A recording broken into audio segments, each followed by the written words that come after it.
Hello, everyone, and welcome down to episode 136 of the Down South Photo Show with me, Brendan Waits, here in Ocean Grove, Victoria, Australia, and the guy chortling away on your other screen or in your other ear if you're listening to the podcast. It's Cam Blake in Hobart, Hello. Tasmania, Australia. We can't tell anybody what we were just talking about. How are you, Cameron? I'm really good, Brendan. How are you? You're an idiot. Thank you. Oh, I should have done it. I should have done it during the middle of the intro. No, but I you didn't. should not have. Oh my God. Yeah, I'm really well. How are you going? Nice to see you. Yeah, good, thanks. Good to be back in Hobart Town, mate. You've had a week in the Tarkine. You lucky bugger. We went to the Tarkine. We had some weather. We had a bit of, I think we had more cloud and rain than we did sunshine, but it was good. Yeah, we had a good crew, and we had some good foresty conditions and some wild coastlines. Have you been to the Tarkine like 5 times this year or something? 3 times this year. Oh, why does it feel like more? It's got to be my best-selling workshop, I reckon. It has been. That and the Flinders Ranges are the 2 workshops that just constantly sell. It's because they're both magnificent areas for photography. Yeah, the Tarkine is pretty special, and Flinders Ranges is a bit mind-blowing as well. But yeah, but next year I'll be doing 2 workshops in the Tarkine, but they'll be co-hosted with Australian Geographic. Very good. Go. So excellent. They can do some of the organising for me for a while. That's right. You can just show up and run it. I can show up. It's a bit of a nice change, but yes. What's been going on? We got any new subscribers or anything? Like since I've been away, subscriber count is ticking along nicely. Thank you for everyone who has liked, followed, and shared the show around. We always appreciate you. We have a winner in our black and white comp, Cameron. Oh, do we? We said we needed an extra week. We got our extra week. Actually, we made the decision 3 seconds before we came on. Well, that's right, because it's we both think this is a great shot. Look, and the reason it's taken us so long is because there was Tell the truth. Tell the truth. Tell the truth. Why did it take us so long? We couldn't decide on a winner, first of all. Yeah. And second of all, there's just so many awesome entries. Yeah. So going forward with our next competition, what we'd like to see is some crapper entries.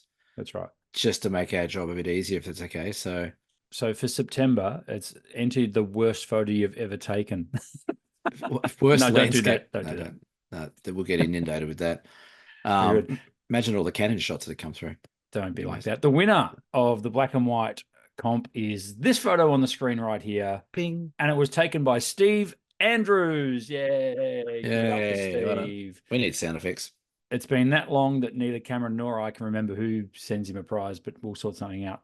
It's my prize. I think. Cam's prize. What does Steve win, Cam? He wins $100 voucher to use. I guess they can use it on the Down South Photo Show website as well, can't they? Well, whatever.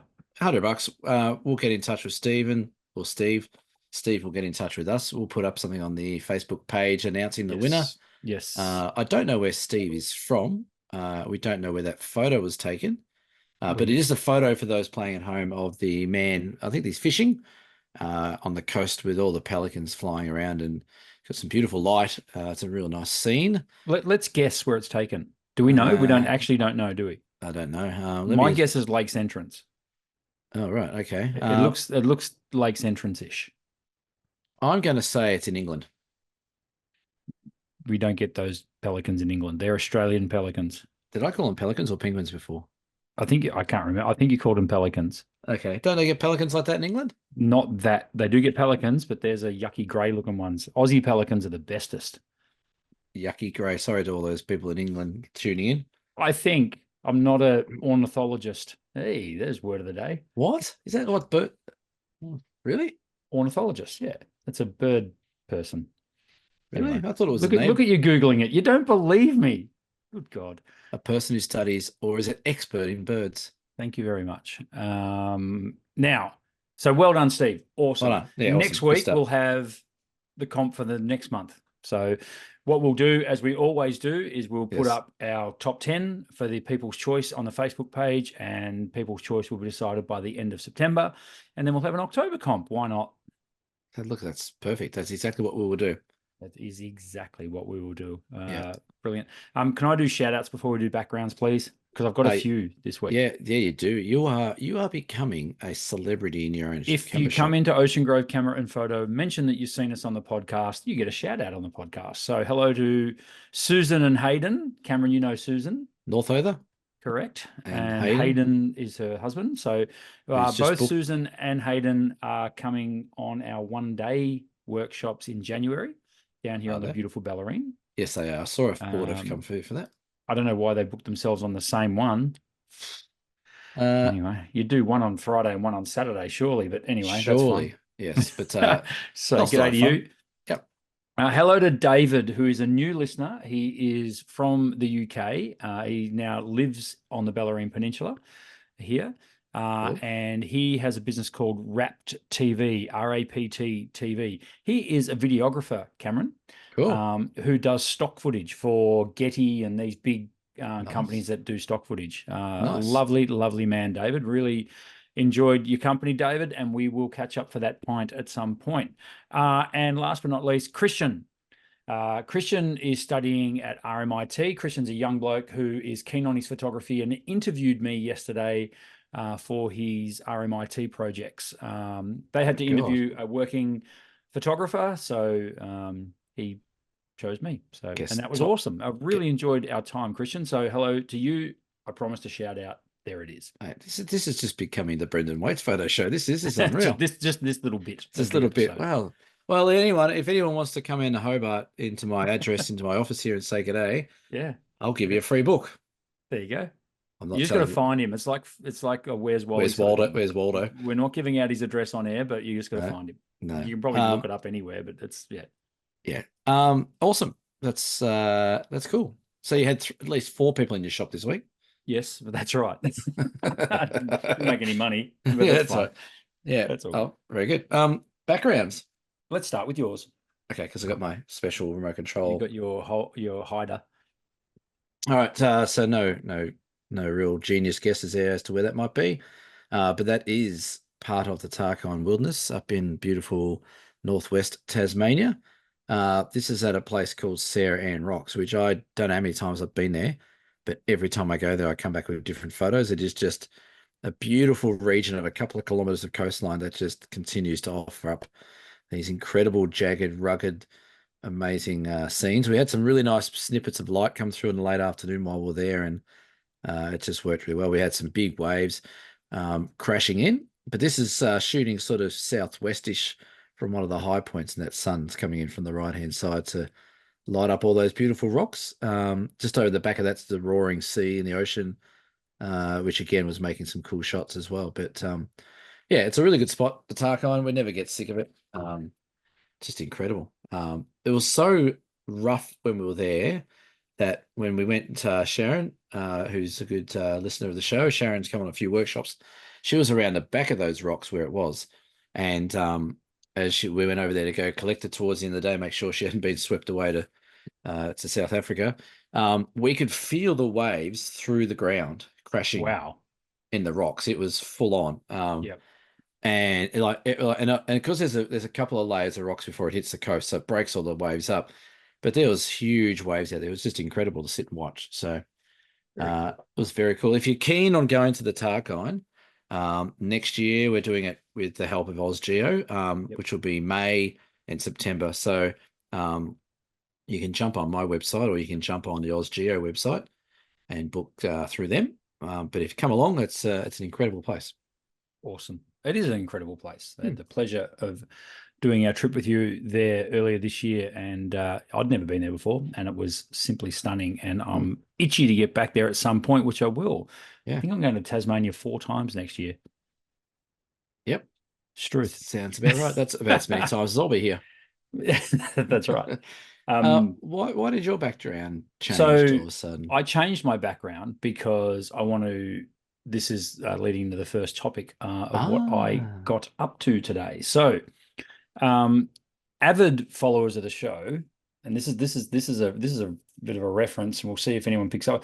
Some of you might remember our friend Jack, who came with us on the Overland last year and the 3 Capes earlier this year. Yes.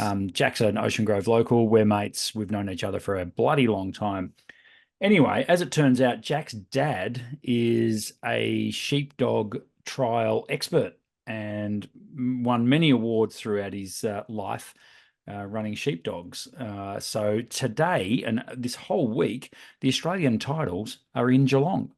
Right. And my mate Jack tipped me off on this. And as luck would have it, I had a few hours to kill this afternoon. So I went on into the sheepdog trials. Now, the reason I wanted to talk about this on the show is, well, there's a couple of reasons. One is it's a different kind of photography that we rarely talk about. Like, we don't talk about sports photography and that sort of stuff on the show. We're a landscape channel. But the reason I wanted to bring this up was and it also links a little bit to BFOP as well, is get out there and try something different. So when I went to do these photos, I'd never seen. Have you ever seen a sheepdog trial, Cam? I have. Yep, they're pretty cool. Like, They're pretty cool. They're full on. They're entertaining, yeah, and yeah, it was actually pretty cool. So basically, they've got a football oval, and they have to 3 sheep get let out at one end. You've got your dog at the other, and then you've got to round the sheep up and then take them through a series of obstacles and fences and this sort of stuff. I didn't think I'd enjoy it as much as I actually did. It was actually pretty cool. The dogs are amazing. Like, they're incredible. They're really cool. It's what they're bred for. To see them when they get let out onto the arena and all of a sudden they just go into working dog mode. It's brilliant. And the way they were stalking the sheep and listening for their commands, and it was just, absolutely brilliant. Yeah. The point of this is that it gave me a chance to try some new photography. So get out there and have a crack at some new stuff. I'm not saying go and do sheepdog trials, but any kind of sport. Go to your local footy ground, go to netball courts and try and photograph it. It was a challenge. It was a real challenge, and it was a way for me to use my gear in a way that I don't normally use it. So I was shooting with the EM1X with the 100 to 400. I knew you were going to say that. I knew that's what you'd used. And I used the tracking system, so autofocus tracking. Right. And I must admit, I found it pretty hit and miss. It was, and I think it was because the dogs were so just sort of zigzagging. That's it. Just throw it out. No, it's good camera. But because the dogs were zigzagging behind sheep and behind their master and stuff, I found, and it was all happening so quickly. What I ended up doing. Did you have face detection on? No, because I didn't want it to constantly go back to the face of the dude. But sometimes it picks up the faces of the sheep.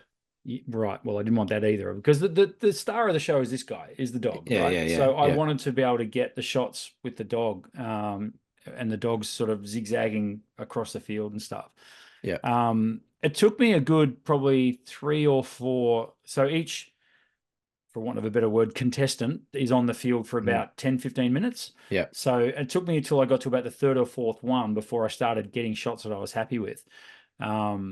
To the point where I stopped shooting raw files. I just shot JPEGs because I just wanted to see. I wanted the camera to perform at its absolute fastest as well. Yeah. Just to see what that would give me, like how fast it could actually shoot. And it was grouse. I ended up shooting. That's right. I use the word grouse. Grouse. It ended up. I ended up shooting probably 1,500 frames of the event. Anyway, once I got these photos, I sent them to my mate Jack, and Jack just sent me a message back and said, "What a legend! Like, thank you so much for getting these photos. As it turns out, that is my dad's last event ever."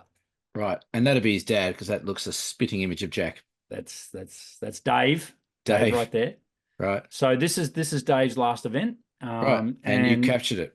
Yeah, and it was complete. Cool. Now there's on the running sheet of the entries, there's like 130 entries. I had no idea when Dave would be on. I turned up 3 entries later. Here's Dave. Oh, right. It was a real, it was a real moment caught. And so that's a little bit. So the family will be absolutely wrapped that I got these photos. So that's a bit of the universe telling you to be somewhere. Yeah, I think they call it serendipity. I think it just everything just lined up. So I was just a walking encyclopedia, you are. Yes, I need a new thesaurus. It was cool. Brilliant. I absolutely loved it. And for those of you who are in my area. It is running right through till Sunday. This comes out Friday night. So Saturday and Sunday, they actually have the finals at the Geelong Showgrounds. Cost you $10 to get in. Take your camera, go and take some awesome photos. You can take whatever camera you want. You just go and shoot it. It's good stuff. And not only that, like all those kind of outbacky or country shows and festivals and stuff like that, you got all the animals running on the field and, you know, doing their presentations and stuff like that. But there's some really cool abstracty stuff around, like, you know, like the leather of the horses things and like, you know, all the different things they use. There's, you know, really cool stuff too. And the characters, mate, in the crowd. Like I could have spent time just doing portrait shots of people with massive big akubras on. Yeah. But the dogs are just gorgeous and they're everywhere. And it's actually it was quite cool. And on the Saturday and Sunday, as I say, when this comes out, they have Australia versus New Zealand. So it's actually like a proper trophy that they do every year. Right. And to make the Australian team, I think you got to finish like top 5 out of 110 entries in this thing. So then you progress through to the Australia versus New Zealand championship on Saturday and Sunday. I'm gathering you can't bring the Velcro gloves. No, they stayed at home. All right. I thought so. Yeah. Well, actually, you were using them. UEWE. Oh, thank you very much. Hey, how do you spell grouse? GROUSE. Excellent. I'm like making mouse. I'm going to make you a t-shirt. That just says grouse. Yeah, that's grouse. I like it. So that was awesome. But the link to BFOP, meaning that at BFOP, there's 130, I think, plus workshops or something like that. Yeah. And already I'm talking to people who are like, oh, I really hope I get into this workshop. It's like, you've done that. You know how to do that. Yeah. Do something completely different. Go and do a macro workshop. Go and do a weddings workshop. Go and do a food workshop. You learn so much more about photography when you're outside a genre that you already know and outside your comfort zone a little bit. 100%. I was talking to a good friend of the show, Mrs. Sarah Jane Eggins, who SJE. won SJE. She won a competition last month or the month before. She messaged me and said, which ones do I do? What should I consider? You know, I'm like, try anything. It doesn't matter. Like the whole idea is just get there, just be there and go and do whatever you want to do. Put yourself out of your comfort zone. And then you'll get something out of it as well. And that goes for anyone going there. Just get there and just don't stress too much about what you want to do. If you get into it, awesome. If you don't stress. You're still going to have an awesome time. Yeah. Simple as that. Could not agree more. And I think, and I know as BFOP gets closer, it is referenced a lot that it's not just the workshops. BFOP HQ is a great place to hang out and talk with like-minded photographers, have a coffee, have a beer. They've got food trucks there. They have presentations on stage all the way through the weekend. Yeah. And not to mention the fun and games that happen on Friday night and Saturday night as well. So it's just a good environment for photographers to go to. I guarantee you 100%, this is a Down South Photo Show guarantee, you will come away with something about photography you didn't know before. I guarantee it. Like a new camera system. That's right. From Canon. From Canon. Oh, are they sponsoring the show? No. No, but they are sponsoring BFOP though. Yeah. So, yep. You know what? It's going to be interesting this year at BFOP with Sony and Canon finally arriving after 7 years. Mm-hmm. It's going to be, I think the dynamics are going to be interesting. I think it'll be great. Yeah, I want to try some gear. How well, cool you know that? why? Because Nikon have been there every year and been amazing supporters. Fuji have been there a while. Olympus have been there from the get-go. Yep. Canon have said no. Sony have said no for so many years. Now they're going to come along. It is definitely going to be a bit of a certain part of the anatomy measuring contest, I think. Because Nikon have their big table. They have their massive table, all the lenses. Where are they going to fit? Canon's going to rock up and just put lenses everywhere. So it is going to be funny. Yeah, I can't wait for it. So should be good. Well, you can go and and start rumors about, hey, you should hear what the Nikon guys are saying about you. Well, you should hear what the Canon guys are saying about you. Yeah, yes. I just tried out the 100 to 400 the Nikon. It's so much better than your white piece of shit. Look, I'm not the kind of guy to go stare stuff up between brands. No, you don't go looking for it. No, look, I'll just probably, you won't even know I'm at BFOP most No, times. I just no, just I no. just I just blend into the crowd and That's right. just away Particularly in we that go. red hoodie that you're wearing, Yeah, you know why I'm wearing this? because everything else is dirty. No, this is filthy. I've been wearing this for like 5 days straight. Um, Great. Glad it's not and smell-o-vision. that's not smell-o-vision. But I came down here, been packing all my calendars up to go out, and I got hot before, and I went upstairs, took this off down here, went upstairs, came back down to do this. I'm like, friggin' hell, it's cold down here. It's the only jumper it was down. I'm like, just chuck it on. Right. So I'm not Perfect. promoting my business or anything. Um, Can't what? read it. Can't read Can't it. read Yeah, it. It's sort of flaring. Larry. Cool. Yeah, that's good. That's awesome. And g'day, Jack, if you're listening. G'day, Jack. Must G'day, must, Dave. must be due That's for another Dave. That's walk. Dave. Hopefully, Dave doesn't mind me using his likeness. I'm sure he doesn't mind. Dave's 85 years old, by the way, and Really? he's out there Wow. doing his thing. Very, very cool. Yeah. Cam, next topic, which may be the thumbnail, so people might already know this.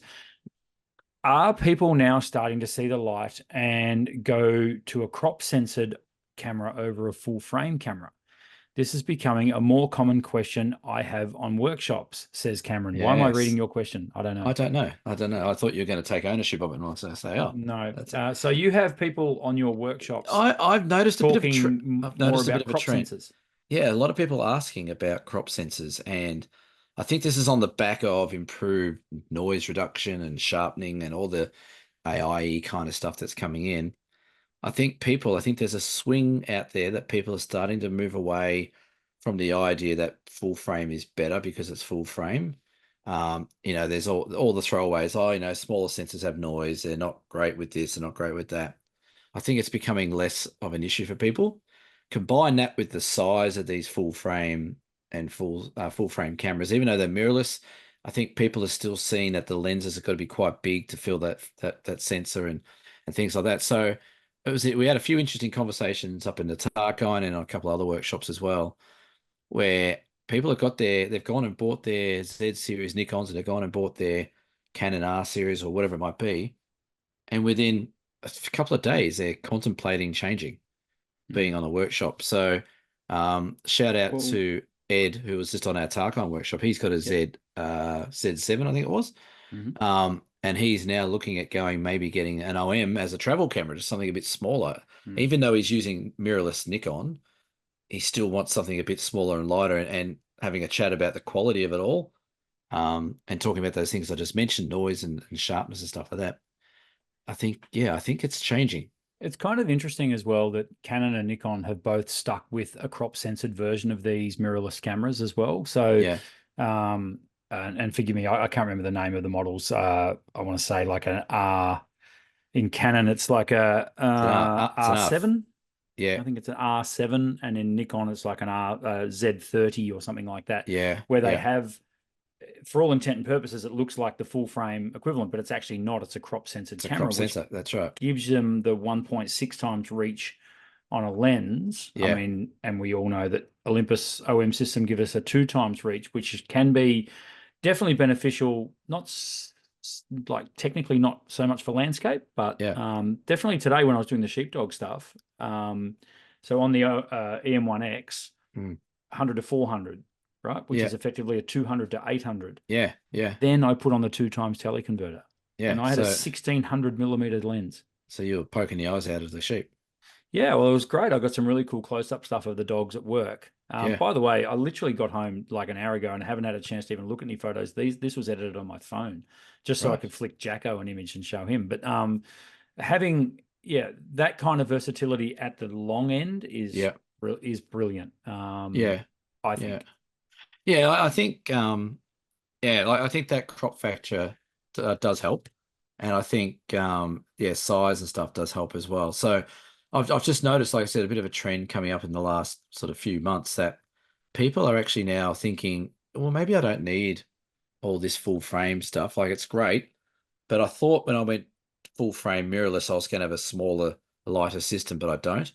Yeah, Admittedly, like a lot of these people raising these discussions, and not to sound disrespectful like that, but they're of the older age group. yeah, So, they're at an age group where they don't want to necessarily have to carry, lug the big gear. cameras around, lug gear Yeah, around. So I think that's a big factor, but it's definitely it's definitely one that I reckon at least 50 or 60% of participants on workshops straight away go on, what are your thoughts on mirrorless and small sensors? And I'd be like, Yeah. why? Because I've got this one, but just curious to know. And you just know straight away there's a bit of an itch there that they're trying to Mm. get their head around. So yeah, It's I just thought interesting it'd be because I interesting. think off the top of my head, I think of all companies, Panasonic own the smallest and lightest weight full frame camera, which is the S9 Mark II. Yeah. And when you have a look at that thing and you take a lens off it, Mm. it almost, you look at it, you do a double take. It looks like the sensor actually can't fit in there. It's Yes. the body is that small. Like the body Yeah. on that thing would be smaller than my iPhone, Mm. but it's got a full frame sensor in there. So Yeah.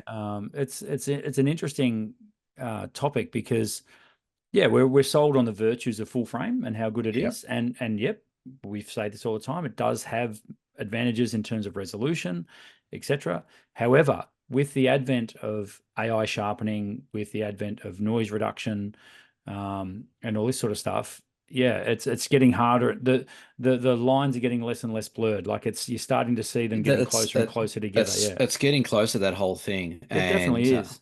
I don't know, like I don't know if that means full frame's never going to go, but if everyone starts buying these smaller sensors and they're getting their bang for buck out of these smaller sensors and the quality they want, maybe there will be a shift in the future about what people Yeah. want to use and Yeah, I can definitely with see that. manufacturers sticking with the crop sensor and a full frame equivalent, if only Mm, for price point.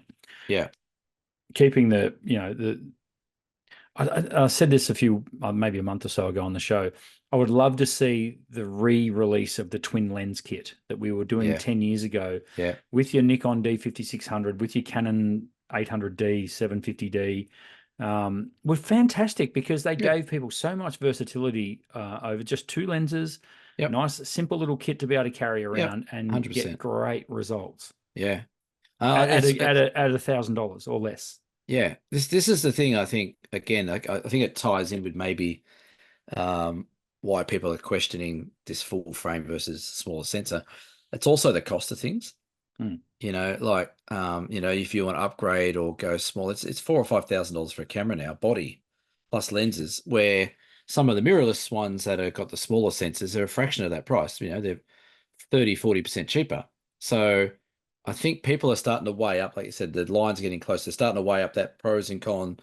Do I actually really need this massive full frame system, or do I just invest in something smaller with maybe a few more lenses and any reduction or any redundancy in the quality of with noise and sharpness, it's easily fixed or easily accounted for later on. So Hmm. yeah, it's just been an interesting few months talking about How's it with the people. how's the irony? I mean, these Hmm. companies push so hard to go to mirrorless, and Yeah, a lot of people are looking at it going, "Yeah, mirrorless is great, but I like my small, I like the half frame sensor or the smaller sensor." yeah, And it's almost like a Back to the Future kind of thing where they're actually going to go back and be able to use these lenses that they've mm, used for ages yeah, with an adapter. And it's yeah. funny, now you have to put an adapter in between to get exactly what you were getting before Yes, mirrorless. yeah, that's right. Exactly right. The Something else irony's that not lost there. something else that came up, which I haven't heard for years, was someone was talking about APS film, Wow. and they mentioned something that I've forgotten about. When you used to be able to shoot it, you could change the format, like the ratio of what you wanted to Correct. do, and Yeah. I'm like, oh, I remember those, and yeah, like little film cassettes I'll slot in and It was also known as Advantix. And it was Advantix. That's it. That was the word was used. Yeah. yeah, I had a lady bring in a roll of Advantix film to me last year, and I think we ended up sending it off to the United States to get it processed. Oh wow. What? So However, there was no one here did it. I've since found out that I believe Louise Miller at Griffith Camera House can still process APS Wow. film or Advantix film. Maybe not now, but I don't know. She was so, Right. which is pretty amazing, really. Yeah, Yeah. there's not many cameras out there now, and certainly you can't buy the film for it. So No. just And I remember the whole process was different. Like the whole machine was different because they just put the cassette in and it's you remember you can never expose your film. You can never open up the back of the that's camera and right. expose your film. And Yeah. it was just a flashback. Well, that Kind was of the like other thing with Advantix is you could wind it off, put a different film in, and yeah, wind that's it right. back on again, and That's it would right. find back where it was. Yes, Yeah, yes. very Yeah. cool. So yeah, it was a bit of a blast of the past, and it got me straight away. I'm like, God damn it, I haven't heard about that for years. I Yeah, remember all that. and Advantix came out exactly when digital did. So Yeah, it was kind of like VHS versus beta. yeah. And it was like, which Beat. system's going to work? And everyone went, digital, thanks. Did you ever have a beta machine? No, we did not. No, neither. So I But don't I think used to love going into Blockbuster and looking at all the videos and seeing the beta section, yes, and yes. there'd be Jaws and Star Wars, and that was it. Shout out to Star Wars. Rest in peace, Mr. Carl. Not Carl. Earl Jones, was it? Not Carl. James Earl James Jones. Earl Jones. Yes. Darth Vader. Yeah. That's a bit of a shock. That was a bit sad. It Yeah, wasn't that much of a shock, Cam. He was 93. I know. I know. But it's Darth Vader. He doesn't die. Well, may the He force did. be with him. Hmm. Anyway, I just thought it was an interesting conversation to have about whether or not things are changing or not. I don't know if anyone in our listening group's going to agree or disagree that things are changing, but it's an interesting conversation about whether or not full frame is maybe losing a little bit of its fizz. Yeah. Interesting. We'll see. It's a bit of a watch this space, isn't it, on that one? Well, we also know that a lot of our listeners are generally wrong with their opinions as well, because they still think composition's more important than exposure. Shout out to Ash Hughes as well. Yes. Who made a very interesting comment on our YouTube saying that Cam said it was about exposure, not about light. Yes. Now, I almost bit back about that. I'm not going to, but he Mhm. made a good point that I didn't specify light, that it was just exposure. But I would have thought they sort of go hand in hand. But Yeah, it was he's in interesting. Queensland now, isn't he? It was interesting. It got me thinking about whether the two are mutually exclusive, light versus exposure.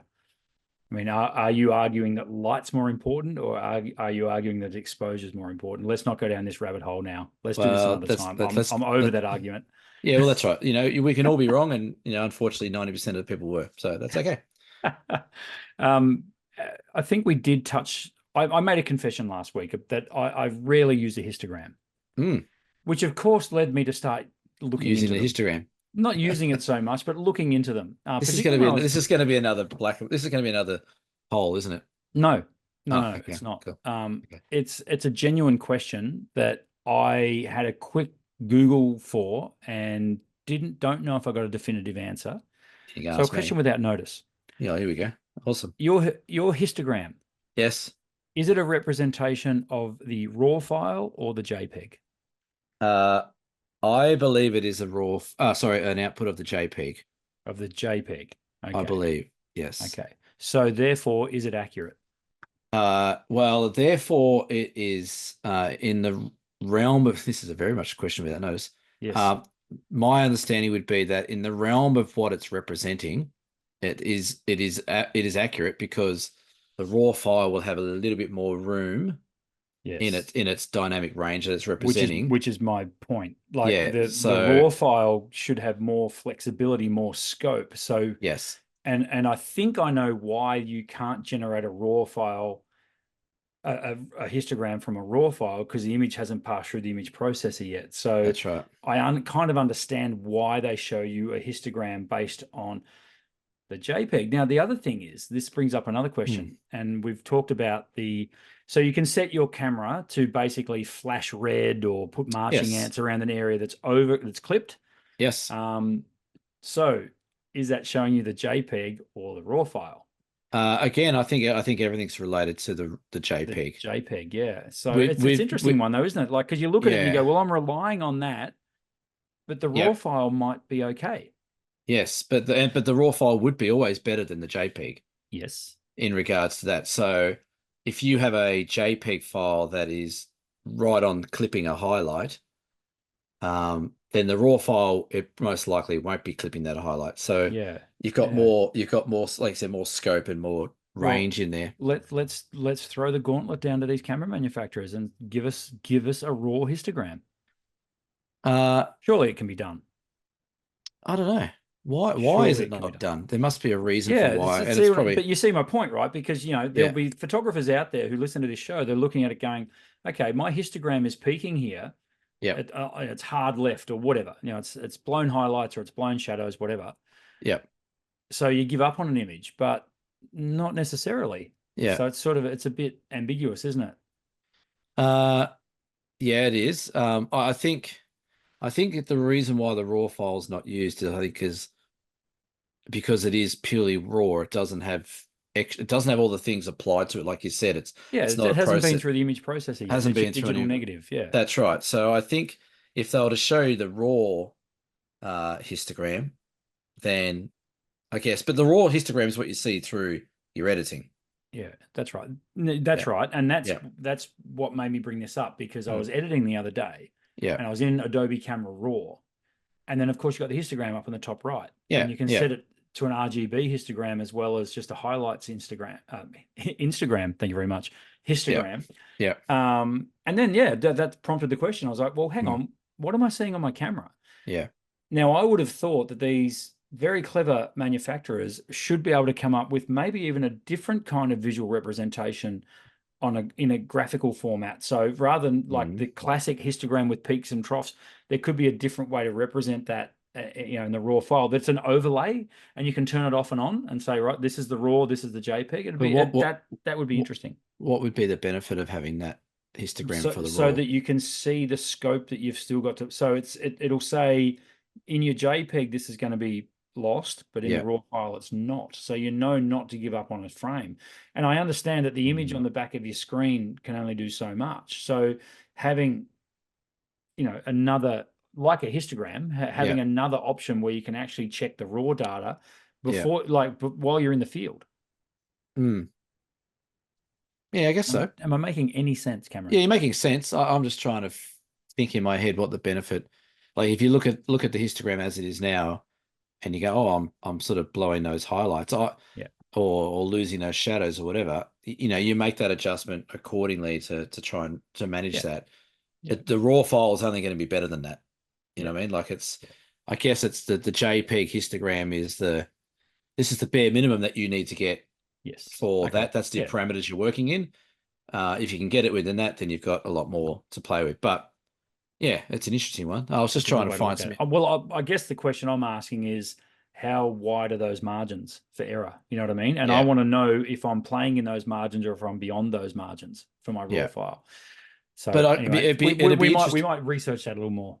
it'd be interesting to see what the dynamic range of the histogram is on a JPEG Hmm. versus on a raw file. So if we're talking Well, you'd have a to say 14, 4 times less as a rule of thumb, because generally a raw file is 4 times bigger than a JPEG file. That's the file size.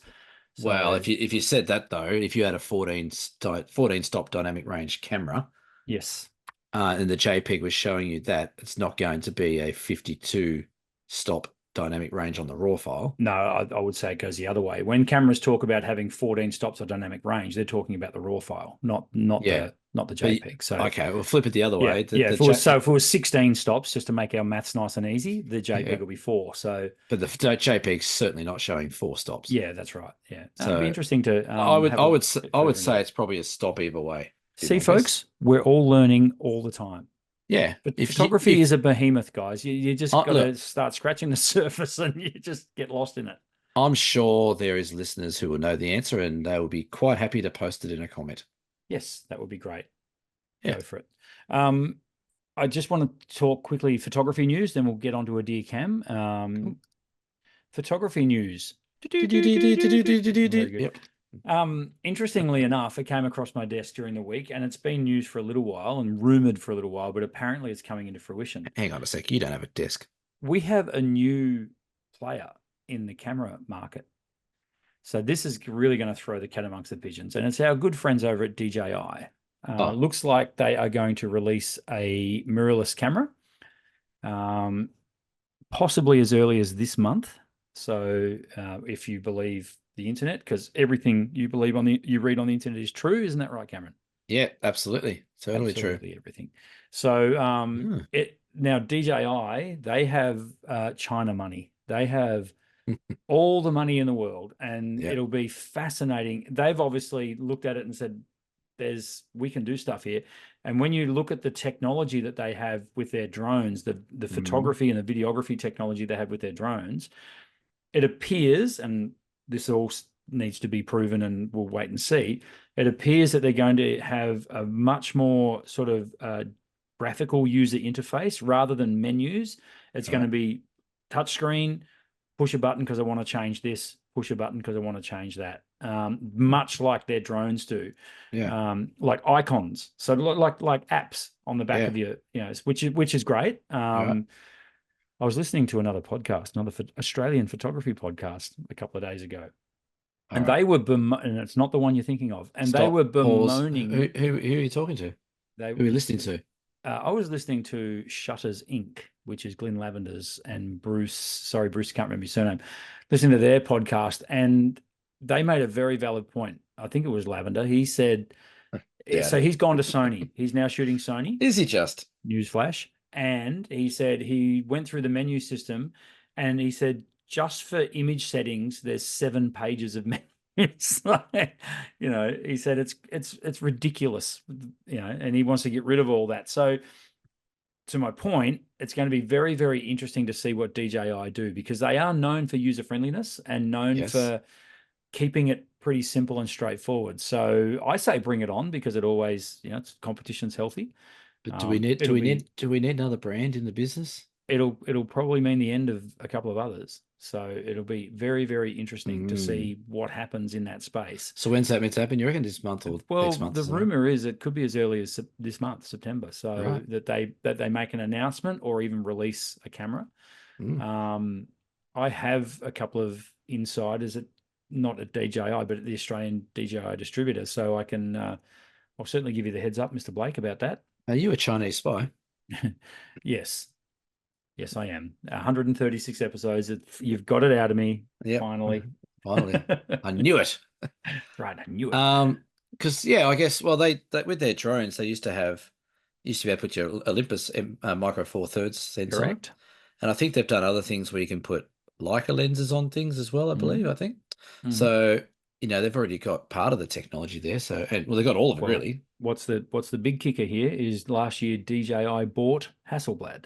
So they're going to have a lot of lens technology, from the Hasselblad sort of heritage to be able to use, to be able to lean on. So it's going to be fascinating. I mean, Hasselblad carry a lot of weight still in the photographic industry. I mean, their full frame camera is crazy. Just ask Photo Tripper. He's all over it. He loves it. So, it's going to be pretty cool. And the mount, what are they going to use? Are they going to use a proprietary mount? Are they going to use a Canon mount? Are they going to use, who knows? It'll be fascinating. Well, I doubt Canon will give them access to it. True. Given I doubt Nikon will give access to it, but if Panasonic Olympus might give it to them because they've already used it. Nothing would surprise me if Sony did, because Sony will be making the sensor for that camera, because they make all the, well, actually, no, they probably won't be. DJI themselves will probably be making it, but so we're going to have fascinating times. We're going to have all the flyboy drone boys into the now still camera world. Well, I mean, it doesn't cease to amaze me, the image quality I get out of my Mavic 2, which is now 6 years old, maybe older, out of a 1-inch CMOS sensor in the sky. And I get stunning images. Like I'm producing 2 meter wide, 3 meter wide canvases out of this thing. So it's going to be fascinating to see if they do it. And I kind of hope they do. I'm not saying I'm going to rush out and buy one, because you can be guaranteed they're going to be 20 grand, but I feel like I might go back to film. I think it's getting a little bit hard. There's too many bloody choices out there now. Well, film's having its renaissance as well, isn't it? Yeah, I've actually got to drop some film in from the Tarkine. I think the good thing though, Cam, is the industry's healthy. Yeah, it is it's healthy. Yeah, 100%. And it's popular, and people are buying lots of cameras. So it's a great thing. I always just worry that sometimes there's just too much choice out there, and people, I don't know, it gets really confusing, and I think people sometimes get a bit lost in all the retail side of things, and I don't know if that's good for photography or not, but it's good that it's strong anyway. Free market economy for you. It is. Speaking of Apple, the world's largest corporation, have released their new toy, the iPhone 16 Pro, 16 Pro Max, all this sort of stuff. Interesting features in terms of photography. Of course, it's the greatest iPhone ever made, and it's got the blah, blah, blah, blah, blah, and the camera, yada, yada. One thing I did like about it, though, is the introduction of a button that lets you literally tap the button and slide your finger left and right to change settings. I thought that looked pretty cool and intuitive for iPhone users. I saw that, and that was the one thing I went, oh, I hate those sort of buttons that you got to sort of because they never work properly, those things. Well, particularly not when you've got gloves on and you're in the middle of Yeah, bloody so the that overland track or that something. was the first thing I thought of. Was like, Yeah, that's not going to work. But that's not going to work with gloves on. what else is special about it? It comes in some pretty colors. Yeah, it's funny, isn't it? Like it's the same as the iPhone 15, just with Mm, it gets a AI, bit tiring. AI opening possibilities. It's got lots of AI in it. And have you noticed that AI does not stand for artificial intelligence? No, what's It it? stands for Apple Intelligence. Oh, yes, sorry. Yes, in this situation, it does. They want to own AI. the initials AI, but they Good luck with that. want it to be known as Apple Intelligence. Yeah. It's yeah, all marketing spin and fun and whatever. And So what I are they? won't be rushing out to buy one of those Why not? They're only $1,400. unless my plan expires, which it does until next year, and then I'll get one. Then I'll get the 17, which will have what? It'll Who have its knows? own sheep rounding up capabilities. That's right, DCAM. Shall Yes. we? Yes, why not? Let's do that. DCAM. Now this says DCAM and Brendan, but the and Brendan's in brackets. Well, I I like don't, I'm them not sure I already. want to read this anymore. I like it already. Why do I get brackets? All I Well, want to read is a freaking question. it's not dear Brendan. True. I It's should have dear called it Cam. that. You should have called it. D- You came up with the idea. You should have called it. no, I like DCAM. I actually ripped it off another podcast. What, Not another a dear photography Cam? one. Yeah. Not a photography one. DCAM. This is from Kenny. Did Kenny say where Kenny's from? No. I Thanks, don't think Kenny. so. That's right. Kenny's excited because he's getting his question read out. I've recently learned that you can upload photographs to ChatGPT No, you and can't. similar AIs such as Claude. I haven't heard of Claude. What's that all about? Claude. What it says, Claude. Is that it? Well, okay. I've asked them to critique. I've asked them. So you've asked AI to critique a couple of my photos, and I must admit I was impressed with the feedback they gave. This is interesting. I'm just wondering what your thoughts are on this as a potential learning tool. Could this be useful, or is there a danger that everyone turns out the same kinds of images once AI starts training us? Wow, he's gone deep. This is a deep cut on AI. I'd be interested in hearing your thoughts on AI in photography in general. Now, we've banged on about AI ad nauseum, Mm. so much so that there is a T-shirt that's available at dsps.com.au that says what, Cameron? Can I say it? Don't make me bleep it. Bleep yourself. What does it say again? It says something about AI. AI can go itself. Fuck itself. Yeah. Oh, sorry. Did I say Cameron. it? Oh Oops. God. Sorry. I let that word slip. I reckon we should Man. do Cut. a cut.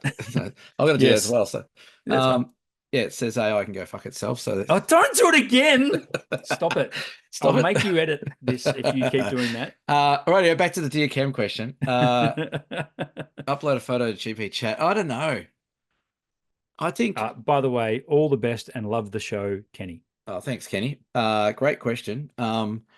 I don't know. I don't think it's. I guess if it's not used for any awards or anything like that, or any sort of outcome of, like an award thing or, competition, stuff like that. If you're just saying, hey, I've just taken this photo, I wonder what AI thinks of it. I think that's okay. I think that could maybe give you some interesting feedback about, compositions and exposure and framing and things like that. Maybe it could come back and say, well, based out of the billions of photos I've researched AI, this is what makes a nice photo, and your photos may be lacking this, this, and that. I think that could be quite a handy tool. But if it goes any further than that, I think it would be a problem. I think if people also start investing too much into it, and taking what AI says as gospel, then I think that's also not going to be good for the person. But you know what? As a learning tool, yeah, why not? I think it could be a good basic learning tool to just check, the fundamental basics of a good photograph that AI knows about. And I guess as it gets smarter, it might start coming back and saying, well, that photo you've taken there looks very much like a Brendan Waite's photo. X, Y, and Z are really good about these. Look for this kind of thing, or change this in your next shot, or whatever it might be. But yeah, I think it could be good used carefully. Yeah. Yeah. I tend to agree. I mean, I think as soon as you put a photo into one of these programs, the first thing it does is it goes off and it scours Google looking for a similar image, I would imagine. Yeah. Yeah. And then it looks for higher rated images, or what it what has been deemed by humans in the first place to be a good photo. Yeah. And it compares it, and Yep. it says, okay, his photo looks like that, her photo looks like that, blah, blah, blah. Yeah. So I guess as a way to cut through the crap, it might be a good way to do it. I think, though, you know, the ship has sailed on the stigma of AI. So that's, we're not getting that, putting that genie back in the bottle. Everyone hates it. Everyone hates the thought of AI, and it's all because of Terminator. And we know that AI is going to come and kill us one day. So we hate it. It's going to become self-aware. That's right. And yeah, that's right. So it's as a training aid and as a tool, I don't mind it. Kenny, you make a good point, and yeah, I don't really have an issue with it. However, I think what you said was, you know, you run the risk of people taking a photo and putting every single photo into AI or into ChatGPT or Claude, apparently, to find out what it thinks of your photo. Yeah. Which, you know, every time we subtract that human element, we're just taking away a little piece of us every time, aren't we? So it also raises the question, though, like something again I hear quite often on trips and stuff like that is, oh, the person at the camera club judged this or entered that award and they judged that and they gave me some feedback. People are generally, as a rule of thumb, they're not overly happy with the feedback they get. There's always a little bit of a, oh, I tried my best and they sort of put me down. Maybe AI will be largely accepted because it's not coming from a peer. It's coming from an AI. So maybe that could be something that works. Well, it's unconditional, isn't it? Yeah. Well, it sort of is. Yeah. You just get the feedback, and you don't be angry at AI. You put it in there. That's right. So maybe it will become the way of judging. Who knows? The thing, thanks, Mark, who went to the Bendigo Camera Club last night and judged and promoted the Down South Photo Show. Sure Thank did. you. Hello to all the Bendigo Camera Club people who have tuned into the show this week. Little subscribe button just down there for you. And completely forgot what I was going to say. Mark, yeah. So, you know, when someone like Mark comes to your club and judges, what he does is he stands up there and he judges your photo in front of everybody. Yes. And that's the problem. Yeah. That is it in a nutshell, because all of a sudden, everything he's got to say, everyone in that room is hearing. Now, I don't know. And I think that's why a lot of judges get shit canned, because they're, you know, not only did they not agree with my photo, I actually felt a bit embarrassed and a bit humiliated in front of a group. Now, that's human nature. That's fine. So doing something like this, I think it's got merit. In fact, it might be a new way that camera clubs can judge stuff. Just give the feedback quietly. AI judging. No, not AI judging. I mean, not judging people in front of their peers. Oh, right. Sorry. Yeah. See, I think that's where people their own worst enemy. They want to get judged and get some feedback, but they don't want anyone else to see it. It's sort of catch-22. That is catch-22. So, but yeah, interesting question. Who knows? In episode 465, we might be AI. Yeah. Talking about photography. We already are, aren't we? Really? So isn't this the Matrix? It feels like it sometimes. Did I actually photograph those sheepdogs today? I don't know. Were they actually there? That's right. Is anybody there? Great question, Kenny. If you have a question for Cam in our Dear Cam segment, please send it in. dsps.com.au is where you can find the links to send us these kind of things. You can hit us up on Facebook. You can email Cameron at cam@tasphoto.com.au. Seamless. Contact. Brendan can be emailed at contact@cameraandphoto.com.au. He can be. Hey, we forgot to talk about something. I've just thought about this. Okay. About what's coming up in the next few months. How are we going to do a podcast when we're both overseas? Are we going to try and do one? It's going to be interesting because I'll need the editing suite on my laptop, which I think we can do. You think we can do? I actually think we could go live. Whoa. From Vegas. After 25,000 drinks. Oh boy. No, let's not do that. Let's do it from a rooftop somewhere we could, I'm sure we could work that out. Stay tuned for that in a few episodes' time, folks. One thing that I have to mention was the fantastic response we got to Buddy the dog. He's a superstar, buddy. He is. It was hilarious. I noticed he's made no appearances tonight. No, he wanted to come in tonight, and then I went to let him in, and he sort of just stood there and went, "Nah, I'm not coming in." So dogs, they're funny things. He's a ripper, buddy, and yeah, it was. He genuinely did knock my camera out of commission last Yeah. week. That happened. I noticed though, there was a few loyal listeners who didn't listen all the way through. There was a few people And asking, they want to be in the dark room. yeah, yeah. And they're saying, oh, I've been listening all the way through from day one, but Yes. it means listening all the way through each episode as well. And that's why when I posted on Facebook the other day, if you know, you know, You and know, a couple of yeah. people said they didn't They know. didn't know. And yet, interesting. People don't listen this far, so this is where we shit can everyone. We do. This is where we get our money's worth. That's right. We're almost at 900 subscribers. That's pretty Which good. is exciting. That's That's fantastic. very exciting. We should already be is. at 1,000 if Yeah. people were to stop being so lazy and just press the bloody button. That'd be good. Beer donations for this week, Cameron. All right, I'll move on. We had a beer donation from a new listener, which is fantastic. Thank you to Mel H. G'day, Mel. But Mel, I don't know where Mel's from. I'm assuming it's a guy. It could be a girl. I'm not too sure, but thank you. And we had KS, who actually didn't buy a beer, but bought a bit of merchandise, which is good.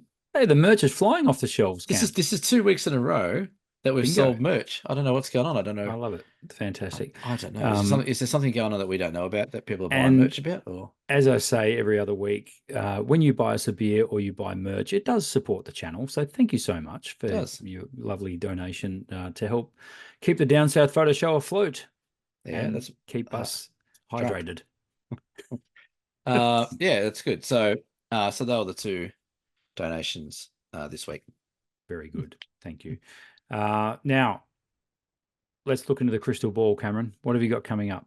I need some sleep. Seriously, I need some sleep. You're going to get some.